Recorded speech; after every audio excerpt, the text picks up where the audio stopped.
বিশ্বের সবচেয়ে বড় মসজিদ কোনটি? মসজিদুল হারাম, মক্কায়। কোন দেশের সবচেয়ে বেশি হাফেজ আছে? বাংলাদেশে। বর্তমানে সবচেয়ে প্রসিদ্ধ ইসলামিক চিন্তাবিদ কারা? ডক্টর জাকির নায়েক, মুফতি মেনক, ইত্যাদি ইত্যাদি। বিশ্বের সবচেয়ে বড় ইসলামিক বিশ্ববিদ্যালয় কোনটি? আল আজহার বিশ্ববিদ্যালয়, মিশর। কোন দেশের মুসলমানরা রোজা রাখতে সবচেয়ে দীর্ঘ সময় লাগে? আইসল্যান্ডে। কোন দেশের সবচেয়ে বেশি হজ যাত্রী প্রেরণ করে? ইন্দোনেশিয়া। কোন দেশ সবচেয়ে প্রথম স্বাধীন ইসলামিক রাষ্ট্র? পাকিস্তান। কোন দেশে ইসলাম সবচেয়ে দ্রুত বৃদ্ধি পাচ্ছে? ইউরোপ দেশগুলোতে।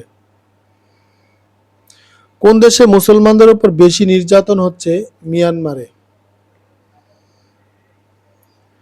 পবিত্র কোরআনুল করিমের সবচেয়ে ছোট সূরা কোনটি? সূরা কাউসার।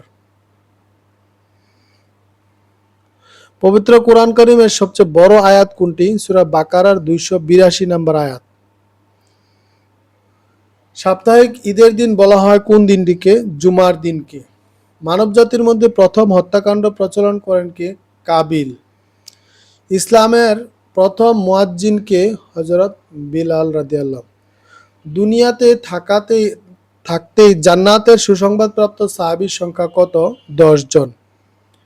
দাজ্জালের কোন চোখটি কানা হবে? ডান চোখ। কোরআনের চূড়া বলা হয় কোন সূরাকে? সূরা বাকারাকে। জান্নাতি নারীদের সর্দার কে হবেন? ফাতিমা রাদিয়াল্লাহু তাআলা আনহা। জান্নাতে কাদের সংখ্যা বেশি হবে? দরিদ্রদের।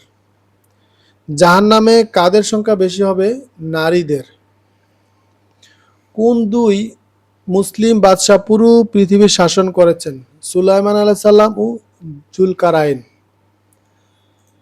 ওআইসি এর সদর দপ্তর কোথায়? জেদ্দায়। বর্তমান হিজরি সল কত? 1439 বা 40।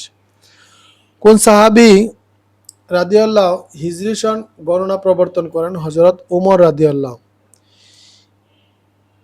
ঈমানের শাখা কতটি? 70-এর অধিক।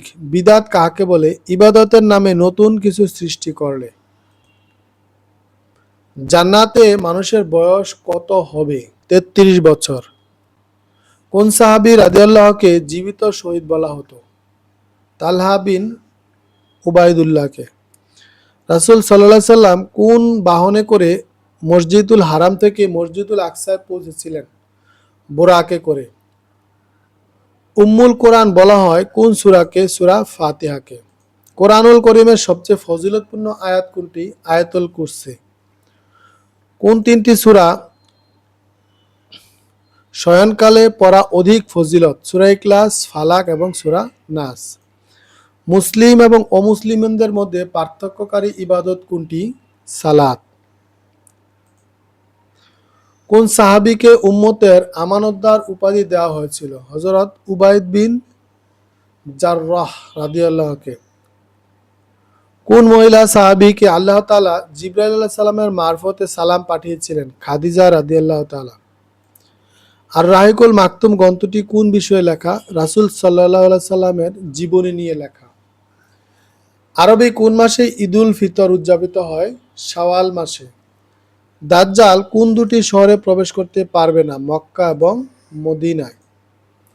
ইমাম মাহাতির কাদের নেতৃত্ব দিবেন? মুসলমানদের।